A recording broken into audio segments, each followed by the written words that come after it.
เนาะที่สถาญาติโยมหอมหายหอมมากสถาอีปล่อยอิแมตตั้งหลายของที่เฮาหายเฮาหอมชิดเจตนาอันเป็นบุญเป็นกุศลยืนยกยอใส่หัวใส่เกาแล้วเป็นบุญแล้วเนาะบัดต้องคิดว่าโอ้เปิ่นบัดประกาศอย่างอันอย่างอีถ้าเฮาไปคิดอย่างอันอีจิตใส่เฮาจะเศร้าหมองมันจะบ่สบายใจฉะนั้นก็ไว้ใจครูบาอาจารย์โอนมาแล้วก็ถือว่าเฮาได้หอมเต็มที่แล้วโอนมาที่อาตมาก็โอนไปให้หลวงปู่สดาส่งหลักฐานแนบไปให้ทุกครั้งนะหลวงปู่ก็คงจะมีเวลาก็จะไปประกาศในรายการของหลวงปู่ต่อไปสำหรับรายการในช่วงตี 5 ถึง 6 โมงนะบางสถานีก็อาจจะได้บาฮับสัญญาณต่อมีรายการของเปิ้ลเนาะและบางสถานีก็เข้าสปอตโฆษณาฉะนั้นในช่วงนี้ก็เข้าสปอตโฆษณาพักเสียสกรรมก่อนเนาะก็เดี๋ยวก็จะได้สนทนาอูจากันช่วง 6 โมงถึง 7 โมงต่อไปมีอย่างคงค้างก็จะได้เล่าให้ศรัทธาญาติโยมได้รับฟังต่อไปเนอะศรัทธาฟังเพลงสักเพลงก่อนเลยแล้วก็เดี๋ยวจะพบปะกันในช่วงที่ 2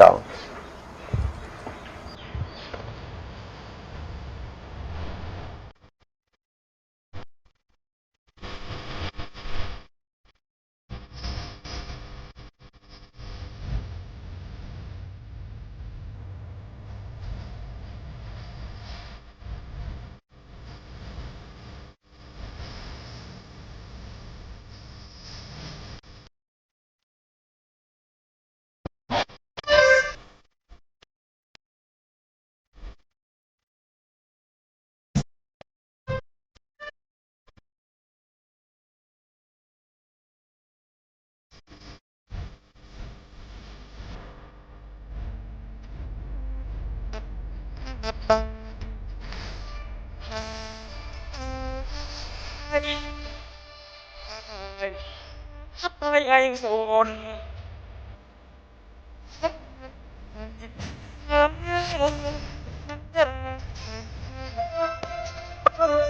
เสียงนกร้องกันและตัวยังมัน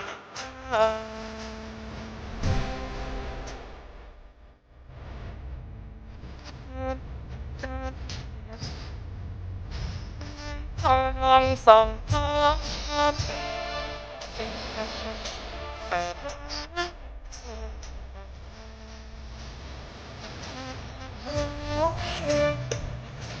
ไม่เชื่อบอกแนว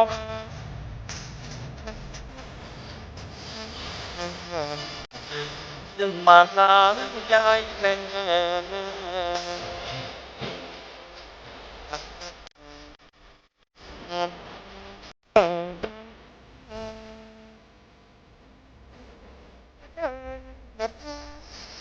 เสียงกับมาว่าเป็นว่าได้ยินเสียงสวดมนต์แล้วเปิดวิทยุให้แก้วมนต์ขึ้นได้แล้ว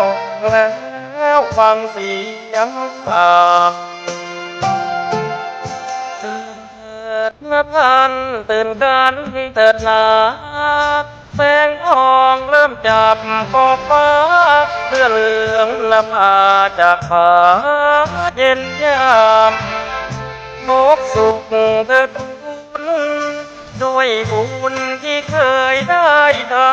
ำเปิดวิทยุข่าวคำเปิดฟังเสียงคำน้อมนำจากสาย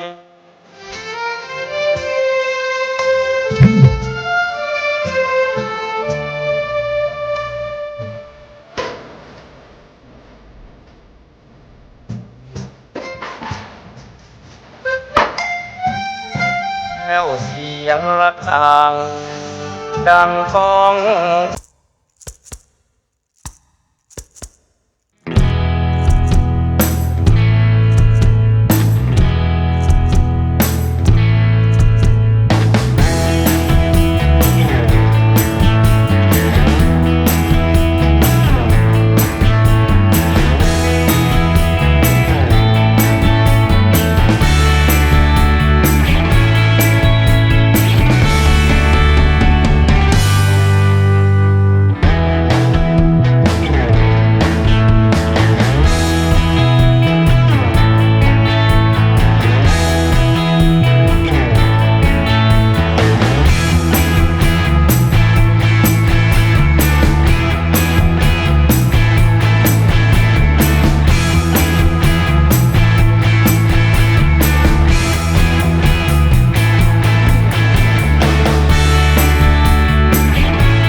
ดอกหนึ่ง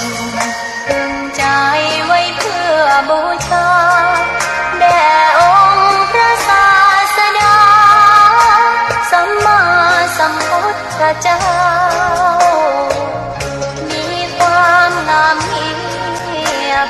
ไม่เปรียบเทียบเขาเทียบเราใครมองไม่งามช่างเขาแต่เจ้าก็คือ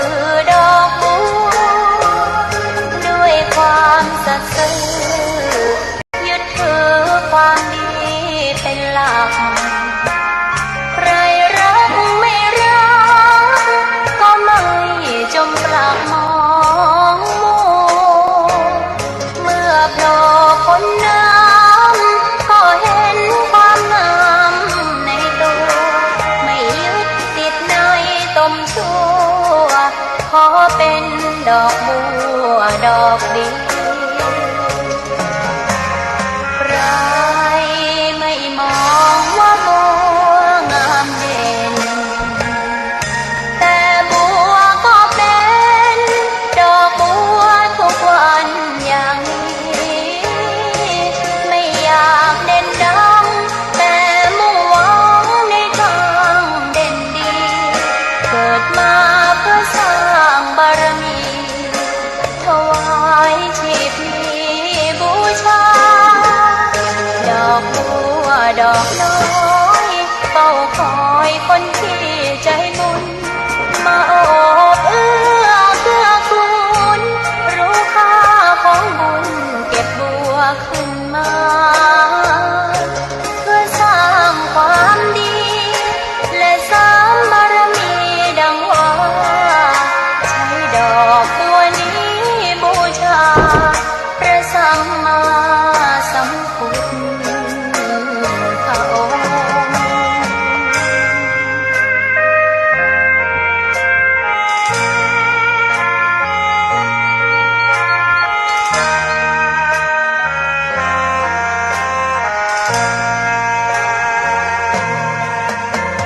ใคร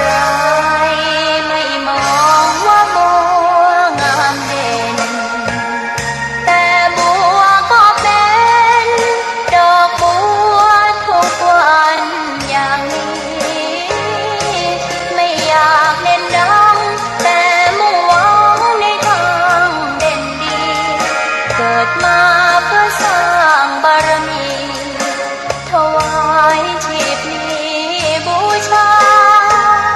ดอกบัวดอกน้อยเฝ้าคอยคนที่ใจบุญมาโอบเอื้อเกื้อกูลรู้ค่า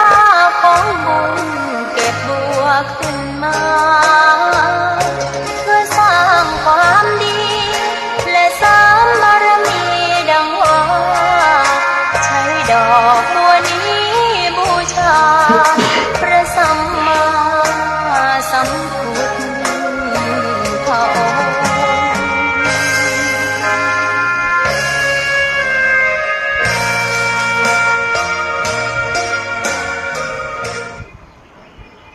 ขอความเจริญในธรรมจงบังเกิดมีแก่ศรัทธาสาธุชนผู้สนใจฟังธรรมเจ้าวันนี้ในเจ้าวันนี้ทุกท่านทุกคนรายการเสียงธรรมแสงอรุณสารธรรมยามเจ้าได้มาพบปะกับศรัทธาญาติโยมมาทดแทนมาจัดรายการแทนครูบาอาจารย์ท่านอาจารย์ไมตรีข้าเวสโกท่านอาจารย์ใหญ่ติดวันนี้เป็นวันพระสถานสมภารเจ้าอาวาสก็ต้องดูแลศรัทธาพี่น้องเจ้าบ้านนักศีลนักบุญคณะศรัทธาที่มาทำบุญตักบาตรที่วัดท่านอาจารย์ก็เช่นเดียวกันได้ทำหน้าที่ลงไปทำพิธีประกอบพิธีทำบุญตักบาตรนำศรัทธาญาติโยมปฏิบัติดีปฏิบัติชอบในวันพระลงโปรดลงวิหารไปแล้ว ก็เลยได้แจ้งคืนมอบคืนเวลามาต่างสถานีก็ได้รับทราบตั้งแต่เมื่อวานเย็นครูบาอาจารย์ท่านอาจารย์ใหญ่พระครูอภิวัฒนวิกรม รองเจ้าคณะอำเภอดอยหล่อผอ.คลื่นสีขาวได้แจ้งบอกกับอาตมาให้เตรียมตัวเข้ารายการแทนท่านอาจารย์ไมตรีก็ได้เตรียมตัวไว้ว่าเจ้าวันนี้จะนำเรื่องราวอายังมาอูกับศรัทธาญาติโยมก็นั่งคิดพิจารณาแล้วก็คงจะมีเรื่องหนึ่งที่เป็นคำถามมีหลายๆคนได้ถามว่าปฏิบัติธรรมเพื่ออายังปฏิบัติธรรมแล้วได้อายังนะทำไมจะต้องปฏิบัติธรรมในเมื่อเฮาก็อยู่ดีสบายอยู่บ่ได้ทุกข์ร้อนบ่ได้เดือดร้อนอายังจริงๆแล้วมนุษย์คนเฮานั้นสตาทุกวันเนี่ยมีเรื่องที่จะทำให้จิตเฮาบ่ปกติหรือว่าจิตที่มันกวัดแกว่งมันซัดสายจิตที่มันบ่นิ่งจิตที่มันวุ่นวายที่ตั้งภาษาธรรมเปิ้นว่ามีนิวรณ์นะมีนิวรณ์เครื่องขวางกั้น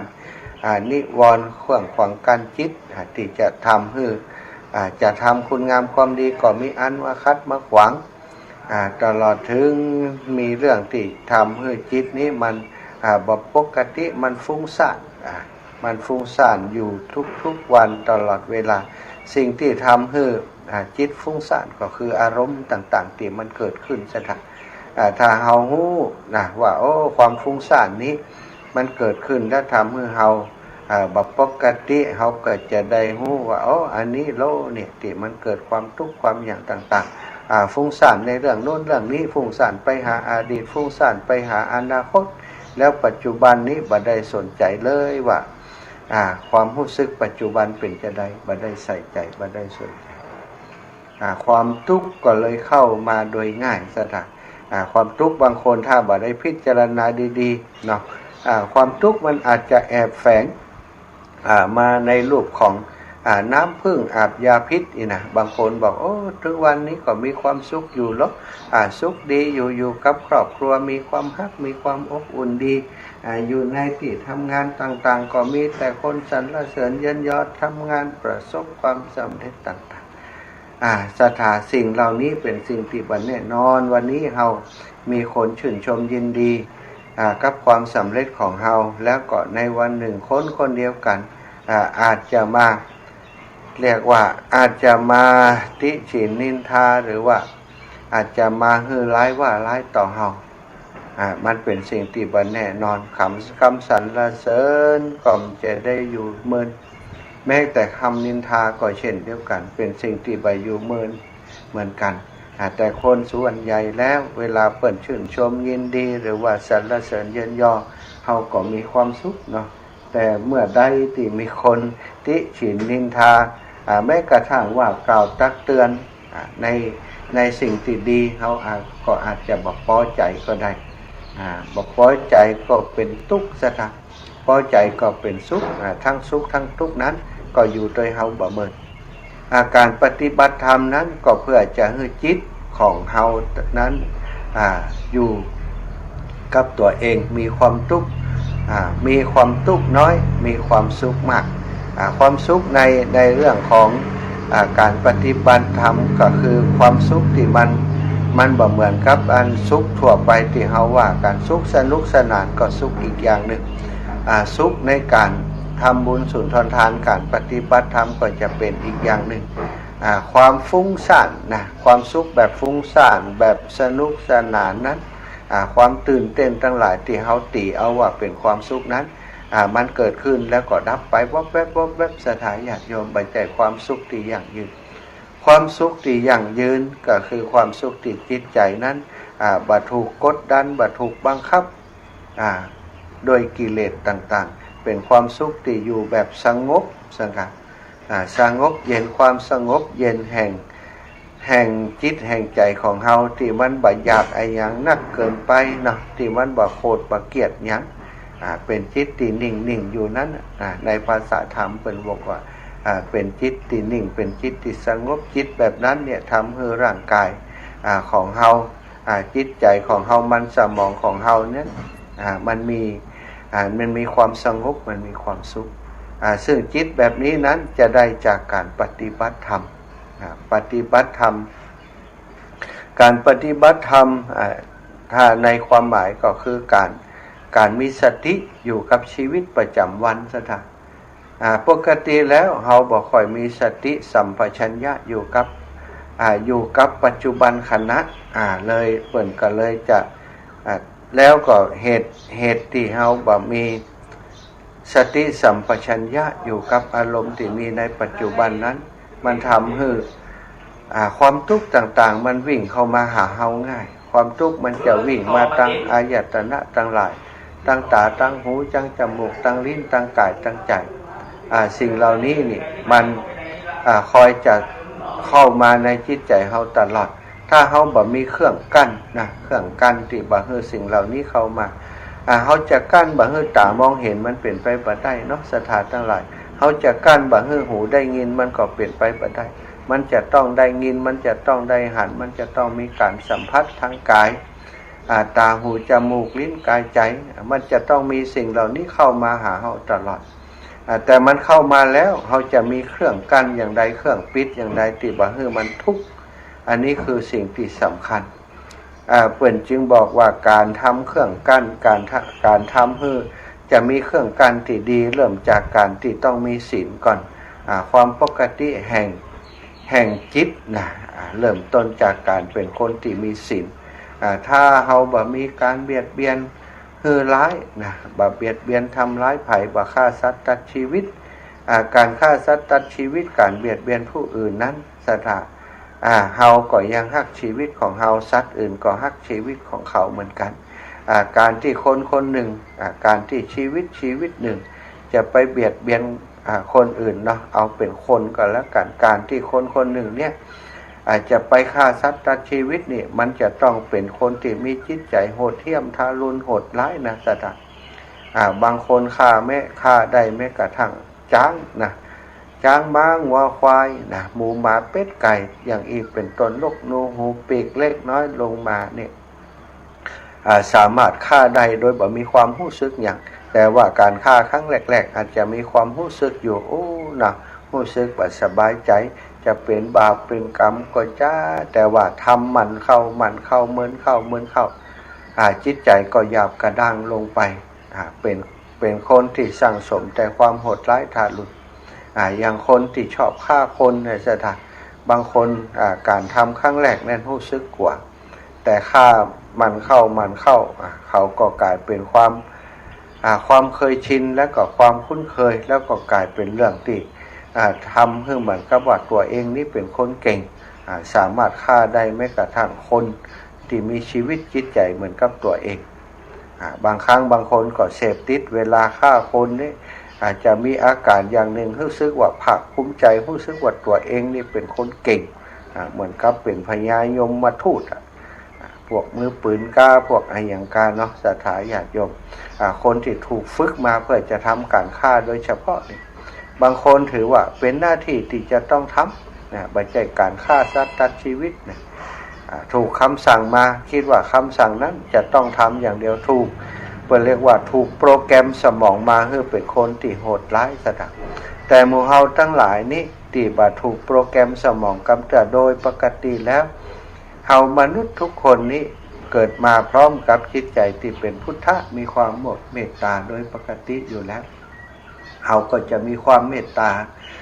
ต่อเพื่อนพ้องน้องพี่ต่อสัตว์เล็กสัตว์น้อยบางคนก็เลี้ยงสัตว์ติดสัตว์มาติด การที่ดูแลสัตว์มาตั้งแต่น้อยก็มีความอ่อนโยนแห่งคิดแห่งใจบ่สามารถจะรังแกบ่สามารถจะฆ่าสัตว์ตัดชีวิตได้มีความอ่อนโยนอยู่โดยปกติแต่คนใดที่ จิตใจหรือว่ามีนิสัยมีสันดานที่กร้าวร้าวสันดานที่โหดเหี้ยมอาจจะติดมาจากจัดก่อนหรืออะไรอย่างก็แล้วแต่หรือว่าจากสิ่งแวดล้อมที่เขาเป็นอยู่นั้น หันเป็นฆ่าสัตว์เป็นปกติก็อาจจะได้หู้ถึงว่าการฆ่าสัตว์นี้เป็นบาปเป็นกรรมเป็นสิ่งที่ทำให้จิตใจตัวเองแบบปกติบ่คิดอย่างนั้นหันว่าเรื่องนี้เป็นสิ่งที่ควรทำแล้วมีรายได้นะ อย่างที่เปิดมีเรื่องเล่าว่าละอ่อนคนหนึ่งเนี่ยไปโรงเรียนไปโรงเรียนแล้วก็ดินสอที่เป็นแหลมเลี่ยมเนี่ยเอามาเขียนเอามาเขียนนั่นกขอกกาเนี่ย ละอ่อนคนนี้ได้ของเลี่ยมเมื่อใดได้ของแหลมเมื่อใดก็เอาไปแต่งเปื่อนซะละเอาไปแต่งเปื่อนที่หนังตั้งหน้าผ่องที่หนังตั้งหลังผ่องเอาแต่งเปื่อนถ้าเปื่อนห้องอ้อยเจ็บอีนี่ชอบใจไข้หัวซะละครูก็แปลกใจว่าละอ่อนคนนี้แหละเคี่ยนตีก็ได้ว่ายังได้ก็ได้มาตึงพฤติกรรมนี้ตึงบ่หายซะละถ้ามีของแหลมอยู่ในมือกดแต่งคนนั้นคนนี้อยู่ตลอดแบบนี้ครูซึ่งเป็นนักจิตวิทยาไปโดยก็อยากจะรู้ว่ามันเกิดอะไรอย่างขึ้นกับเด็กคนนี้ซึ่งแตกต่างจากเด็กคนอื่นเด็กคนอื่นมีไผทำอย่างเด็กคนนี้เลยก็เลยได้ไปแอวเรียกว่าบ้านเฮาเปิ้นว่าไปแอวไปเยี่ยมเด็กเนาะไปเยี่ยมบ้านเด็กไปเยี่ยมบ้านนักเรียนก็ไปแอวบ้านนักเรียนไปเยี่ยมบ้านนักเรียนก็ปรากฏว่าที่บ้านของละอ่อนคนนี้เนี่ยมีอาชีพเป็นเขียงหมูซะทั้งเป็นบ้านที่เปิ่นทำอาชีพก้าหมูแล้วก็ฆ่าหมูขายเป็นเขียงหมูก็หันเนาะสอบถามครอบครัวเปิ่นว่าปกตินี่จะฆ่าหมูเวลาได้อย่างใดนะคนที่ทำหน้าที่ฆ่าหมูก็บอกว่าเขาฆ่าได้ทุกเวลาอันจะฆ่าทีละตัววันฆ่าตัวนี้หมดแล้วก็ฆ่าพอจะหมดแล้วก็ฆ่าตัวต่อไปบ่ได้เลือกเวลาว่านะแต่ถ้าฆ่าละไว้กว่ามันจะเสียก็ฆ่าสดๆนั่นนะแล้วเวลาฆ่านี้ครูก็ถามเวลาฆ่านี้อันลูกได้หันก็ที่พ่อแม่ทำอาชีพมันก็อยู่ตัวนี้มันก็หันถึงวันมันหันจนเป็นปกติแล้วเดี๋ยวสักหน่อยมันก็เนี้ยเป็นแล้วว่าตังคุณครูเพิ่นก็เลยฮู้ว่าเวลาฆ่าหมูเพิ่นต้องแต่งก่อนเนาะสถานแต่งแล้วละอ่อนคนนี้เนี่ยมันหันเปาะทำตั้งแต่แบเบาะสถานคือก้าขายอยู่หันก็เอาลูกนอนอยู่แถวนั้นละอ่อนมันก็หันเป็นปกติหันเป็นเรื่องธรรมดาไปนะอันนี้ก็คือจิตใจที่บ่มเพาะในเรื่องความโหดร้ายโดยที่ละอ่อนซึมซับไปโดยบ่ฮู้ตัวสถาก็เลยได้เกิดพฤติกรรมเวลาไปโรงเรียนก็กลายเป็นคนอย่างอีกสถาต่อมาคุณครูก็เลยได้ให้ละอ่อนคนนี้เนาะฝึกหัดในการเลี้ยงสัตว์อย่างต่างๆให้ห่างจากการที่ได้หันสิ่งเหล่านี้ได้อู้กันกับคนในครอบครัวว่าถ้าบ่อันแล้วละอ่อนนี้จะมีพฤติกรรมที่ก้าวร้าวอยู่ที่โรงเรียนก็จะกลายเป็นละอ่อนที่บ่มีเพื่อนฝูงใครเฮียนด้วยใครอยู่ด้วยก็ช่วยกันปรับเปลี่ยนพฤติกรรมละอ่อนนี้คุ้นเคยกับการรักสัตว์เลี้ยงสัตว์มีสัตว์ที่เขาชอบมาเลี้ยงมาดูแลก่อนสุดท้ายนะกว่าจะปรับได้กว่าจะปรุงให้ละอ่อนเป็นคนที่มีจิตใจดีงามได้ใช้เวลาเมินนานอยู่เหมือนกันเพราะความรู้สึกที่มันฝังอยู่ในจิตในใจก็คือการฆ่าสัตว์ไม่ใช่เรื่องที่ผิดหยังมันได้ตังค์ด้วยซ้ำไปเป็นหน้าที่นะที่จะต้องทำเพราะทำแล้วมันก็ได้ตังค์นะแต่ตอนระยะหลังมาเขาก็บอกว่าละอ่อนคนนี้หลังจากที่เปลี่ยนแปลงพฤติกรรมอย่างต่างๆก็ดีขึ้นสถานในการที่อยู่กับเพื่อนฝูงได้แต่ก็ความรู้สึกที่ฝังใจก็คงจะมีอยู่เพราะฉะนั้นการปฏิบัติธรรมก็ดีการฮือต้านการรักษาศีลการปฏิบัติธรรมเหล่านี้เพิ่นบอกว่ามันเป็นเครื่องกั้นที่จะบ่ให้จิตใจของเฮาเสียสมดุลตกไปในที่ต่ำจิตใจปกติมันก็สมมีสมดุลมีความเป็นพุทธะอยู่ในใจมีความว่างมีความสงบมีความสุขอยู่ในจิตใจโดยธรรมชาติอยู่แล้วแต่ทีนี้อารมณ์ต่างๆที่มันมากระทบนะความโลภความโกรธความหลงหรือว่าอวิชชาความบ่ฮู้ทั้งหลายตามความเป็นจริงมันทำให้เราได้เกิดความทุกข์ในแต่ละวันในแต่ละวันนักปราชญ์บัณฑิตทั้งหลายพระพุทธเจ้าทุกพระองค์ก็มาสอนธรรมเพื่อจะให้คนทั้งหลายได้หันโทษความคิดผิดของการกระทำที่ผิดความโลภความโกรธความหลงที่เป็นสาเหตุทำให้เราได้เกิดทุกข์นั้นให้เราได้หู้ตันมันให้เราได้มีสติสัมปชัญญะสติความระลึกได้สัมปชัญญะความรู้ตัวทั่วพร้อมเมื่อเรามีสติสัมปชัญญะเกิดขึ้นมีสติติมั่นคงก็เท่ากับว่าเรามีหัวให้แก่จิตใจที่มั่นคง จิตใจบ่สอดแสไปในเรื่องของการที่จะทำให้ตัวของเขาเกิดทุกข์เนาะสถาอันนี้ก็ฝากไว้ถ้ามีคนถามว่าทำไมจะต้องปฏิบัติธรรมก็บอกว่าเฮาตัวของเฮานี้ถ้าเฮาแบบปฏิบัติธรรมเวลาความทุกข์เกิดขึ้นเฮาก็บ่มีที่พึ่งที่พึ่งเฮาจะต้องทำที่พึ่งของตัวเฮาไว้ทำเกาะกันความทุกข์ไว้กับจิตกับใจแล้วก็ทำเครื่องปฏิบัติธรรมก็เพื่อจะให้เป็นเครื่องชำระล้างจิตใจที่มันหม่นหมองที่มันมัวหมองที่มันซึมเศร้าที่มันเกิดทุกข์ทั้งหลายอยู่ในจิตในใจจิตใจของเฮาทุกคนสถาน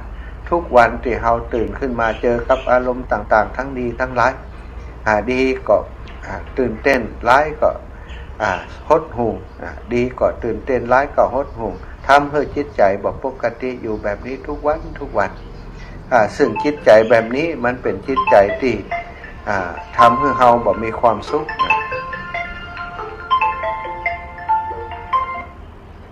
ว่าได้จ้ะแม่ขอตัวกันเด้อครอบครัวลูกกันยังเด้อจะไปวัดแล้วแม่จะไปวัดกันโอ้สาธุเนอะมันจะไปวัดสาธุอนุโมทนาบุญโดยเนอะโยมแม่จะไปวัดแล้วชัววิทยุก่อนมาขออนุญาตคุณครูครับขออนุญาตไปดื่มน้ำปัสสาวะครับเห็นไหมเป็นนักเรียนจะไปไหนก็ขออนุญาตติดมาตั้งแต่น้อยแล้วก้าอีแม่แก้วบ้านกาดโป่งเนาะน่ะสถาญาติโยมเนาะถ้ามีคนถามถ้ามีคนพูดถึงว่าทำไมต้องปฏิบัติธรรมก็สามารถโต้ตอบบอกกับเขาไปได้ทำไมเขาจะต้องปฏิบัติเพราะว่าการปฏิบัติธรรมนำสุขมาให้แก่เขานำสุขมาให้แก่เราถ้าเราปฏิบัติความสุขก็จะห่างจากชีวิตของเราไปหนักขึ้นนะเพราะมีเรื่องราวต่างๆมากมายที่เกิดขึ้นในแต่ละวันที่ทำให้เราจิตของเราเสียสมดุลปกติมันมีสมดุลของมันอยู่ก็มีความสุขอยู่นะแต่ว่าวันใดที่เราบ่ได้ปฏิบัติความทุกข์มันก็เกิดขึ้นจะทำตอนนี้ตั้งนอกเพิ่นก่อน1 2 3อยู่นะ เดี๋ยวขออนุญาตปิดประตูตั้งด้านนี้คำสถาญาติโยมปิดประตูสักคำก่อน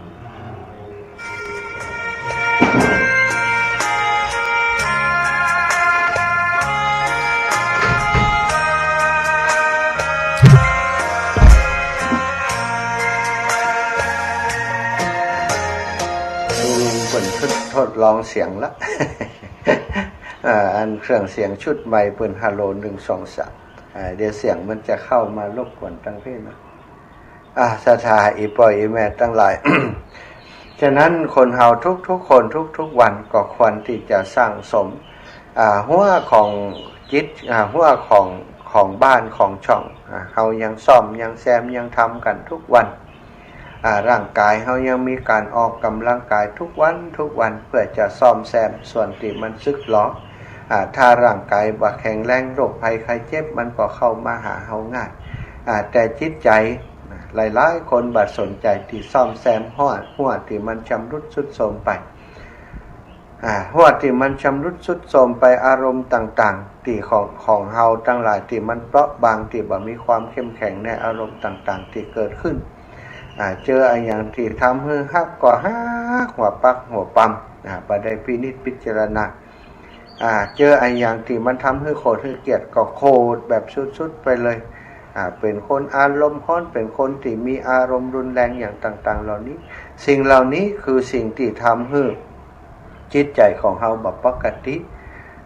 ฉะนั้นเราจะต้องสร้างความเข้มแข็งให้จิตใจของเราโดยการเอาน้ำเอาธรรมเอาสติให้มันมีนักขึ้นให้มันมีเพิ่มขึ้นพอมีอารมณ์ต่างๆมากระทบสติก็มาคอยกันไว้ป้องไว้ปัญญาก็มาพิจารณาให้หันว่าอันนี้มันเป็นความทุกข์หรอกอันนี้มันเป็นสิ่งที่ทำให้จิตใจของเฮานี้บ่มีสมดุลบ่มีความสุขบ่มีความเป็นปกติเมื่อเฮาฮู้ตัวอย่างอันนี้ทุกครั้งที่อารมณ์ต่างๆที่มันเกิดขึ้น ถ้าเฮามีสติสัมปชัญญะอยู่มันก็จะป้องได้มันก็จะกันได้บ่ให้ความจิตใจของเฮาเนี่ยไปรับเอาสิ่งนั้นมาเป็นทุกข์นะมาเป็นทุกข์ของจิตของใจบันสังสมวันนี้เป็นวันพระสถาเป็นวันที่เฮาจะเข้าวัดเข้าวามีหลายท่านหลายคนอย่างโยมแม่ตะกี้อีแม่ไปวัดแล้วเนอะหลายคนก็เช่นเดียวครับแม่ยายแก้วเหมือนกันก็ไปวัดตั้งแต่5-6 โมงเนาะตอน6 โมงก็ไปแล้วก็บางท่านบางคนที่บ่ได้ไปบ่ได้ไปอยู่ไกลวัดไกลว่าบ่มีไผไปส่งอายุนักแล้วก็อาจจะฟังอยู่ในขณะนี้นะยิ่งเฮามีความสุขนักเท่าใดยิ่งต้องระมัดระวังสถานความสุขที่เฮาว่านั้นบางครั้งบางทีอยู่กันพร้อมหน้าในครอบครัวมีความสุขดีแต่คนเฮาชีวิตเป็นอนิจจังเสมอวันหนึ่งเฮาอาจจะสูญเสียบุคคลอันเป็นที่รักใคร่ก็ได้ที่จากเฮาไปซึ่งเฮาก็เคยแล้วเนาะบางคนก็เสียพ่อแม่ไปบางคนก็อย่างอีพ่ออีแม่ทั้งหลายนี่อายุ 8-90 นี่พ่อแม่คงบ่รอท่าแล้วก็จากไปพ่อแม่พี่น้องบางคนก็สามีภรรยาจากไปแล้วบางคนแม้กระทั่งลูกก็จากเฮาไปแล้วเขาก็จะหันว่าอันเนี้ยคือสัจธรรมของชีวิตบางคนยังทำใจบ่ได้เตื่อด้วยซ้ำไปที่สูญเสียบุคคลนั้นเป็นที่รักทั้งเวลาผ่านไปเป็น10 ปีนึกขึ้นมาทีไรเขาก็เป็นทุกทีอีปอยอีแม่ตั้งหลายฉะนั้นเนี่ยเขาจะเนี่ยอย่างได้ในเมื่อความทุกข์เหล่านี้มันเกิดขึ้นกับเขาก็ต้องสร้างเกราะกำบังให้มันเข้มแข็งขึ้นทำไมเขาถึงทุกข์เมื่อนึกถึงคนอันเป็นที่รักอันนี้เป็นเรื่องธรรมดาของโลกเขาสูญเสียบุคคลอันเป็นที่รักเขาก็เป็นทุกข์เขาจะต้องพิจารณาว่าแม้กระทั่งตัวเขาเองวันหนึ่งก็ต้องจากไปคนที่เป็นที่รักของเขาก็จากไปเพราะธรรมชาติมันเป็นอย่างนี้ถ้าเขาพิจารณาตามความเป็นจริงหันเป็นตามความเป็นจริงได้ความทุกข์มันก็ลดน้อยลงไปสุดท้ายก็จะหายไปในที่สุดนะอันนี้ก็มีสาระธรรมมาฝากถ้าใครถามว่าทำไมจะต้องปฏิบัติธรรมก่อนในเมื่อครอบครัวสุขสบายดีเขาก็บอกว่าชีวิตเนี่ยมันบันแน่นอนเฮาเองก็จะต้องจากไปสักวันใดวันหนึ่งความสุขที่มีอยู่ในครอบครัวที่อบอุ่นพร้อมหน้าพร้อมตาวันหนึ่งก็อาจจะก็ต้องจากกันก็เตรียมตัวเตรียมใจไว้วันใดที่ต้องจากกันวันใดที่ร่างกายมันบ่สบายแล้วต้องเผชิญกับความทุกข์ในร่างกายก็จะได้มีกำลังจิตที่เข้มแข็งในการดูแลตัวเองได้เนาะศรัทธาวันนี้วันที่5แล้วเนาะวันที่5แล้วก็เหลืออีกอีกวันเดียว อีก1 วันจะถึงวันที่เราจะรอเตียนติหม่อนจอมพอด้วยกันแล้วหลายคนได้เตรียมตัวตื่นเต้นนะฟังรายการมาทุกวันเปิ้นก็ห้ามก็อู้จากันเรื่องนี้เดี๋ยวครูบาอาจารย์รูปนั้นรูปนี้มาจัดรายการก็อู้ถึงเรื่องของงานหล่อเตียนที่จะมีขึ้นที่หม่อนจอมพอในวันที่7ที่จะถึงอาตมาก็พูดถึงทุกวันมีญาติโยมให้ฮอมมาก็แจ้งให้ศรัทธาญาติโยมได้รับทราบกับทุกวันศรัทธาก็ขอบคุณกับศรัทธาทุกท่านทุกคนที่ใจอาตมาภาพเป็นสะพานบุญในการร่วมบุญหอมบุญกับหลวงปู่พระครูปฏิภาณธรรมทินและก็คณะครอบครัวเครื่องสีขาวในครั้งนี้ทางลำปางที่บ่ได้มาเนาะเพิ่นก็เอาถวายครับหลวงปู่ตอนที่หลวงปู่ไปร่วมงานตานผ้าป่าเพื่อการศึกษาที่วัดบรรพตสถิตในวันที่22ที่ผ่านมาศรัทธาก็ได้ฝากปัจจัยหลวงปู่ว่าได้10,000 ปลาย 20,000บนก้าอีหลอกของพี่น้องลำปางนะก็ขออนุโมทนาบุญกับเจ้าลำปางทุกท่านทุกคนที่ได้ร่วมกันอนุรักษ์รักษาวัฒนธรรมประเพณีการหล่อเทียนส่งเสริมได้ร่วมบุญร่วมกุศลด้วยกันมาบุญกุศลจากการที่เฮาได้หอมบุญร่วมบุญการหล่อเทียนเป้าหมายก็จะเอาเทียนนี้ไปถวายเก้าวัดเก้าวาในภาคอีสานสถาน ประดับประดาตกแต่งเรียบร้อยก็จะนำเตียนนี้แพ็คเรียบร้อยเอาไปตานที่ภาคอีสานจังหวัดนครพนมจะไปแสวงบุญที่นครพนมสกลนคร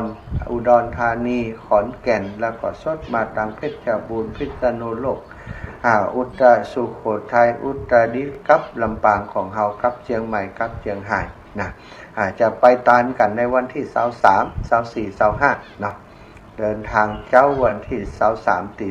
4วันที่24ก็จะตานเตียนแล้วก็ท่องเที่ยวกันละทานเตียนทำกิจกรรมเรียบร้อยก็ป้ากันไปแอว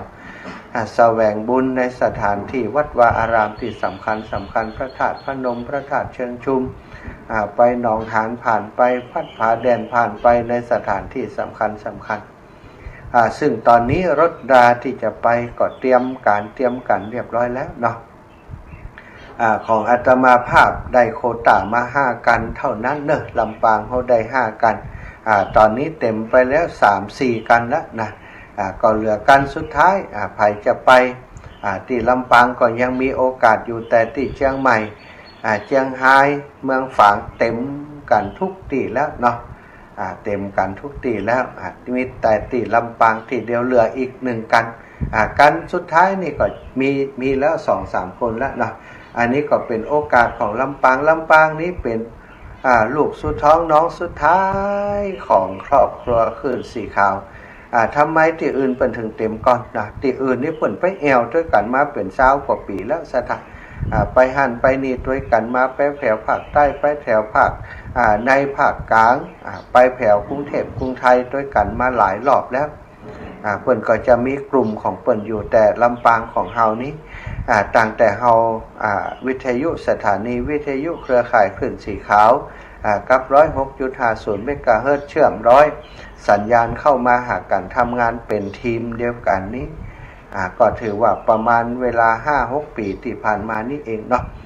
ก็พยายามสร้างความเข้มแข็งไปแอวที่ไหนไปด้วยกันนะก็ตอนนี้ก็เริ่มมีกลุ่มละลำปางเริ่มมีกลุ่มมีคนที่ไปแอวที่ไหนด้วยกันเวลามีกิจกรรมอย่างอีกก็โทรหากันเนาะกลุ่มแม่บัวเย็นนี่เต็มก่อนเปิ่นเนาะแล้วก็มากลุ่มของบ้านโทกหัวจ้างอีก1กันแล้วก็กลุ่มของน้องสมจิตอินทรวิจิตกลุ่มของพี่น้องนากวางนาฟานแม่บัวเงินเขานี่ก็ได้อีก1กันศรัทธาญาติโยมสุดท้ายก็คือมีอีกหลายคนที่ต้องการจะไปตัวแต่ยังบ่ส่งชื่อกำเตือต้องการความแน่นอนถามคนนั้นคนนี้แน่นอนแล้วก็จะไปด้วยกันเนาะของน้องจำเนียนกันทาทองบ้านน้ำทงอันนี้ก็มา4 คน 5 คนแล้วนะแม่บัวเงินบ้านนากวางอันนี้ก็ได้ 4-5 คนอันนี้ก็ได้ไป1กันนั่นนะคิดว่า5กันเดี๋ยวจะรวบรวมรายชื่อให้ดีเช็คให้ดีเรียบร้อยกว่ามันเกินไปซะท้ายมันเกินมันก็โควต้าของเฮาที่ได้จากครูบาอาจารย์มันจะล้ำมันจะเกินไปเดี๋ยวเพิ่นว่าโอ้เกินมาได้อย่างไร5กันเท่านั้นได้ เดี๋ยวอาจารย์จะได้ครับเนาะศรัทธาญาติโยมวันที่วัดนะวันนี้วันที่5นี้อาตมาอยู่ที่ดอยสะเก็ดนะเด็ดสะกอยดอยสะเก็ดงานส่งน้ำพระธาตุวัดแม่ห้องไคร้ของตู้ลุงแดงท่านพระครูชลทานพิทักษ์ที่จัดรายการไปเมื่อตี5 ถึง 6 โมงที่ผ่านมาซึ่งเปิ้นก็มีปล่อยทุกปีนะประจำปีของเปิ้นส่งน้ำพระธาตุที่วัดแม่ห้องไคร้ปีนี้ก็จัดเปิดโอกาสจัดใหญ่กว่าปีที่ผ่านมาน้อยหนึ่งเพราะมีผู้หลักผู้ใหญ่ในอำเภอท้องถิ่นตลอดถึงคนศรัทธาญาติโยมในตำบลในอำเภอดอยสะเก็ดเนี่ยจะมาร่วมงานกันนักอยู่นิมนต์หอวัดมาเยอะอยู่ศรัทธาท่านอาจารย์ก็ได้บอกบุญผ่านทางรายการของเฮานี้ไปว่าใครจะเป็นเจ้าภาพสังนะสั่งตานออกสำรับตานออกในศรัทธาตัวของสำรับตานออก500 บาทแล้วก็ยอดตานนี่ 1,000 บาทก็รวมถ้า2อย่างนี้ก็จะเป็น ปัน500 บาทแต่ศรัทธาแล้วแต่จะเลือกเนาะโอ้อีแม่เป็นเจ้าภาพสำรับสักสำรับได้ก่อน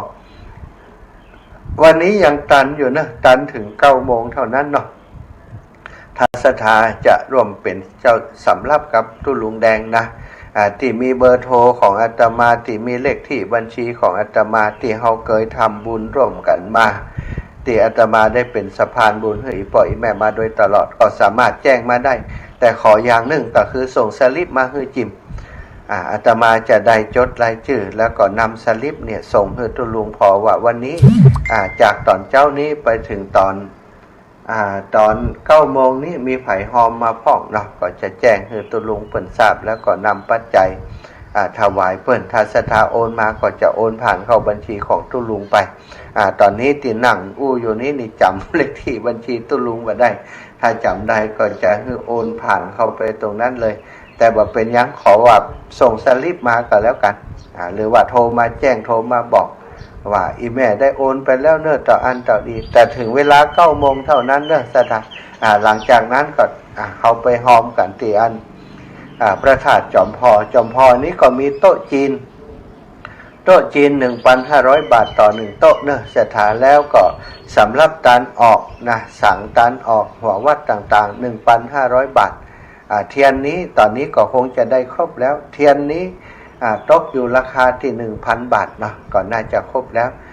ก็หลายท่านหลายคนที่แจ้งบอกอาตมาว่าจะไปเป็นเจ้าภาพสั่งเอาไปวันนั้นเลยได้ก่อได้เนอะไปวันที่7เขียนหน้าซองไปถวายเอาปอนที่หลวงปู่เลยเนาะสำหรับที่วัดม่อนจอมพรนั้นศรัทธาจะหอมเพิ่มเติมหอมเตียนก็ดีหอมเป็นเจ้าภาพโต๊ะจีนก็ดีเป็นเจ้าภาพสำหรับตานออกก็ดีก็สามารถโอนปัจจัยไปหาที่หลวงปู่ได้เลย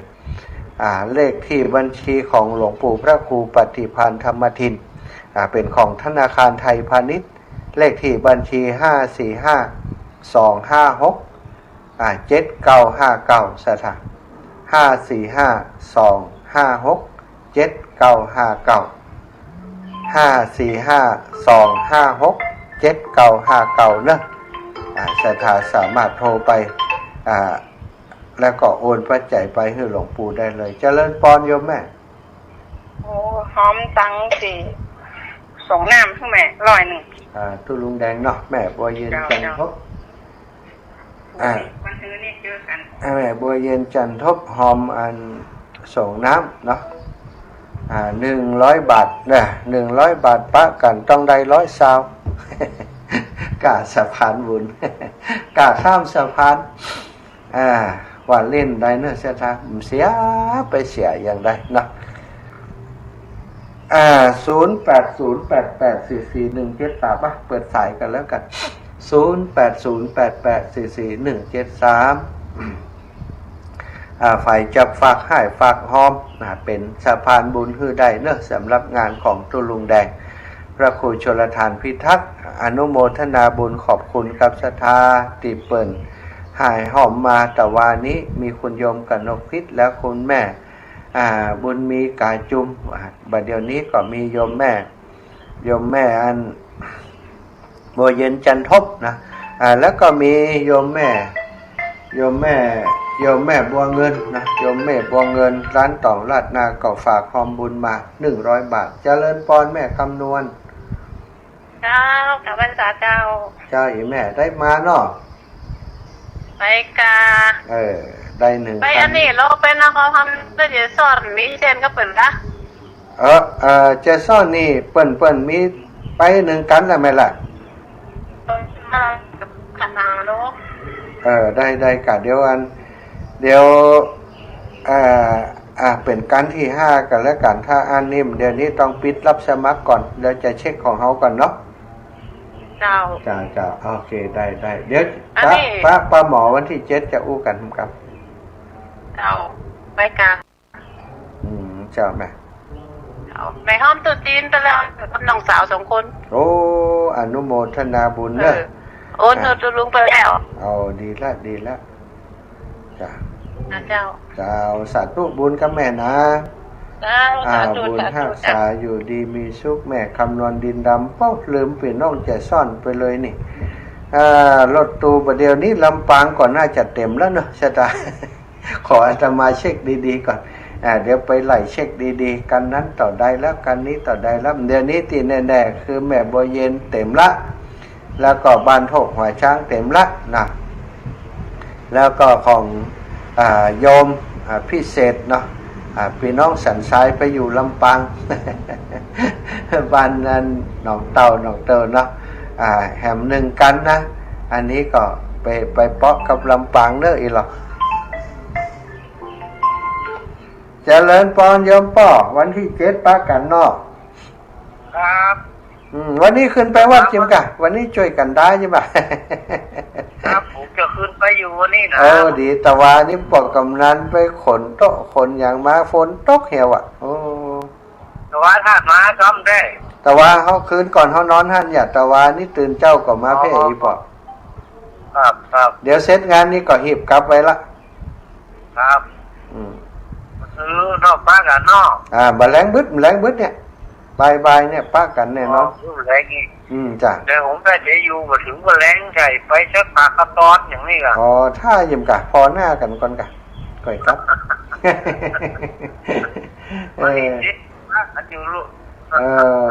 สาธุไปจากครับขอบคุณอีปอยอีแม่พ่อบุญธรรมแม่รัตนาสังคำฟั่นนะเจริญปอนไปสาเจ้าแม่ไปวัดก่อแม่วันนี้แม่ก็ได้ไปแม่ใครแม่ไม่ใครเป็นไอ้ลูกไอ้ยังหลุดโทรอยู่แล้วเดี๋ยวจะมาติดกันเพ่กันนี่ฮะมันมาตัวกันมันมาตัวโทรศัพท์กันสวัสดีซียานะจ๊ะเดี๋ยวมันจะมาตั้งโทรศัพท์จะมาติดกันเพ่นี่แม่โมทนาด้วยเนอพ่อแม่ได้ไปนะวัดตูแดงค่ะแต่ตัวมันเป็นอย่างไปได้มาอย่างเขาไก่เจ้าของไก่อยู่เพ่กันแม่โมทนาด้วยเนอสาธุบุญรักษาเจริญพรแม่เพนนะลำพูนมาตรการเจ้าวันนี้แตนไผ่เจ้าแตนพระอาจารย์ไมตรีเข้าเวสโกก็เปิดฟังนี่เนาะว่าวันนี้ไผ่นะวันนี้ไผ่นี่เสียงแปลกๆนี่เสียงลำปางเสียงสีจะลำปางโอ้เธอขึ้นโต๊ะขึ้นหูหานลำมาม่วนดีป่ะเนาะม่วนกะมันเป็นเวทีที่ดีนะที่วานเข้าแล้วแต่วายน่ะวานเข้าแบบแห้งๆไงเจ้าฝนตกใส่พอดีล่ะเจ้าพอดีเลยเจ้าเนี่ยหูดีลูกนี่กรมอุตุลูกนี่สาธุนะแม่เพ็ญอยู่ดีมีสุขเด้อเจ้าแม่เพ็ญนะลำพูนเนาะเจริญปอนแม่สายทองนะลำพูนเจ้าไว้สักเจ้าเจ้าแม่สายทองถึงเราก็ได้ยินแล้วอีป่อยแม่นะเจ้าป่อยอีแม่เนาะครับใจเจ้าเจ็ดได้ไปแน่ได้ปะปูนทำจ้าป้ากาวันที่7นี่ต้องวันที่7จะมีดาราหน้าใหม่จากบ้านห้องหลับปูนมาแนวว่าอันเนี่ยดาราหน้าใหม่ใครก็ติดใจน่ะโกดก้อนก้าอย่างก้าเขารู้จักกันหมดอ่ะคุณปักกันฮักเนี่ยที่ตักที่วัดผมไปได้ในเจ้าแม่สายท้องไปแน่ใครอยากเจอแม่สายท้องปะกันเนาะแม่สายพินบ่มาเนาะว่านิดหน่อยนะเจ้าเป็นว่าอันหนทางชีวิตคิดดูเถิดเมื่อเราเกิดแล้วเกิดแก่เนี่ยใช่ไหมนี้ไม่พ้นเจ็บไข้กายและใจจะแก้ไขอย่างไรให้ทุกข์คลายเป็นลูกกายหมอยารักษาโรคถูกฉลกถูกเห็นผลโดนโรคหายเป็นลูกใจไพลุ้มเล้าเท่าเศร้าปังตายทุกมาลายเมื่อรู้ไซสถาธรรมเติมธรรมะใช้ชีวิตพิชิตโรคดับทุกโศกดับปัญหาอย่าถลำดับกิเลสโลกกดหลงจงมั่นจำยึดพระธรรมพระจักราเป็นยาใจนะเจ้าสาธุ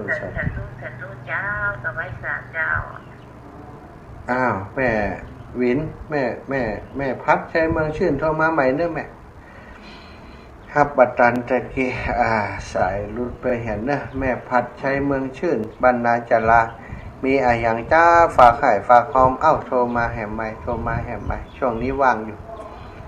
แม่พัดนาจาราแม่วินนาจาราพี่น้องนาจาราเนาะวันก่อนเป็นมีงานใหญ่ที่วัดบันแก่นครูบาวัดบันแก่นนะครูบาเกมเนาะมาแล้วตะกี้ฮับบัตันเนี่ยจะไปผังน้อยใจแต่กะกดแหมไม่แม่พัดชัยเมืองชื่นแม่พัดชัยเมืองชื่นแม่ทองเครือชัยคันธาชัยคันธาศรัทธาขอดูในอันนี้ก่อนว่ามีไผ่พ่องที่เปิ้นฝากให้หอมมาเนาะแม่ทองเครือเพิ่มเติมมากะสาธุเจ้าพระอาจารย์แม่เอาสั่ง500 บาท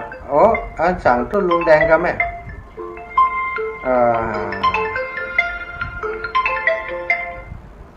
จะเริญพรเจ้าพระเจ้าพระแจมได้โทรหาเหมือนนั่นไปไหนมึงโทรคิดถึงหาอยู่คิดถึงก็มาหากะดอยสะเก็ดเ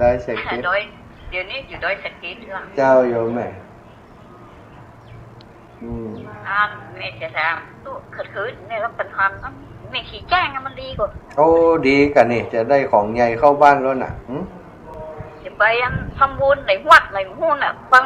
อาจารย์ประกาศว่าจนมันหมดตันได้แก่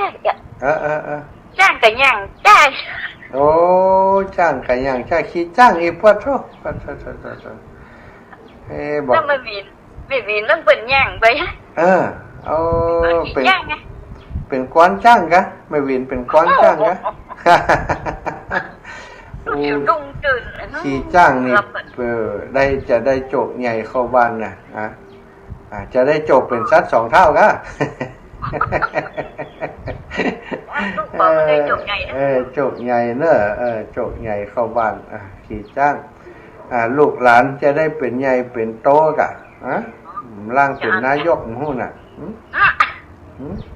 ลูกหลานลงนายกเหรอสัตว์ได้เป็นตำรวจเนาะดีแล้วเนอะแม่เนอะฝันดีสาธุโยมแม่อันนี้นะโยมแ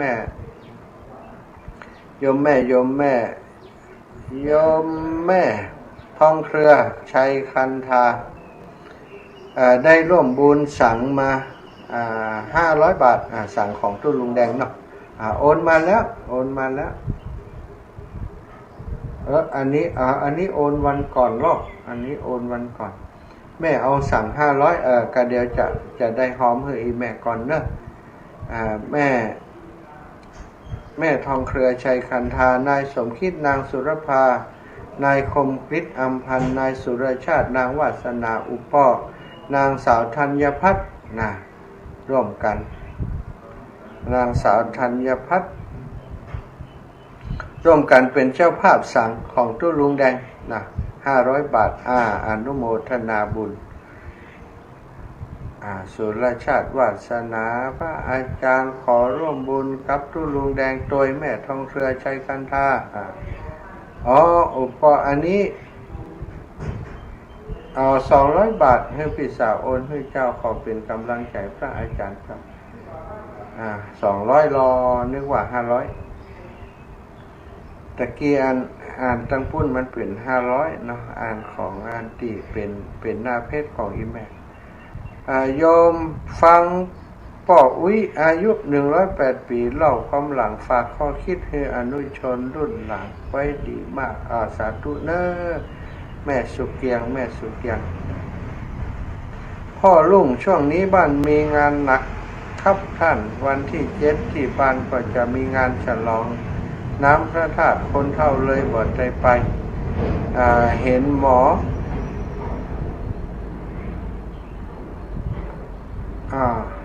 บ่ได้ไป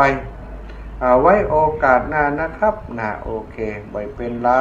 นะบ่ได้มาก็ส่งกำลังใจมาแต่เจ้านี่ก็ขอบคุณแม่สีดาเนอะแม่สีดาโทรมาแจ้งว่าตุลงแรงออกรายการไปแล้วท่านอาจารย์เข้าเลยโยมแม่คิดเหมือนกันสาธุศรัทธาตอนนี้ 06:53 นาทีศรัทธาส่วนใหญ่หลายๆท่านหลายๆคนก็คงจะไปวัดไปวาแล้วเนาะพิธีต่างๆก็เริ่มประกอบพิธีไหว้พระหับศีลที่ตั้งวัดแล้วเนี่ยก็เลยคนที่โทรมาเลยมีน้อยนะไม่เป็นไรก็จะแจ้งข่าวสารงานบุญที่จะมีนี้คือศรัทธาจะได้เตรียมตัวเตรียมใจกันมาเนาะการรอเตียนปีหนึ่งมีครั้งเดียวปีนี้ไปรอที่วัดสำคัญสถาวัดพระธาตุจอมพออรัญญวิเวกคีรีชื่อวัดอรัญญวิเวกคีรีวัดพระธาตุม่อนจอมพอโยมแม่จันขุมคำเนาะฟังรายการอยู่ตะวันนี้โยมแม่จันขุมคำได้แจ้งมาว่ามีญาติธรรมครอบครัวได้หายหอมมาเนะแม่จันขุมคำตะวันนี้เปิดแจ้งมากับปีที่ตีมาพวงมาลา100มือใช้คือจุดเป็นอย่างล้อประจันแห่งกำก่อนประจันแห่งเหนือเลยเจ้าแม่มือจะบอกถึงรายละเอียดเธอทำมันโอนไปเลยเจ้าแม่เจ้าสันตุนะแต่รอวันที่7เนี่ยจ้ะวันที่7เนี่ยแม่เจ้าแม่ว่าเลยปีแล้วว่าเขาไปรอบ้านพุ่นแม่จันคุ้มคำเนอะที่แจโฮมแม่บุญโยงคำไปเครือเจ้าหัวผินบาปากลูกเบา100แหละแต่กี้ลูกเบา200ครับเจ้าโอนไป200ของเจ้าน่ะลูกเบา100ของข้าเจ้า100แม่จัง40แม่จังเข้าถูกเข้ากัน100จ้าเจ้าบอกผิดไปแต่เจ้าเป็นยังไปเจ้า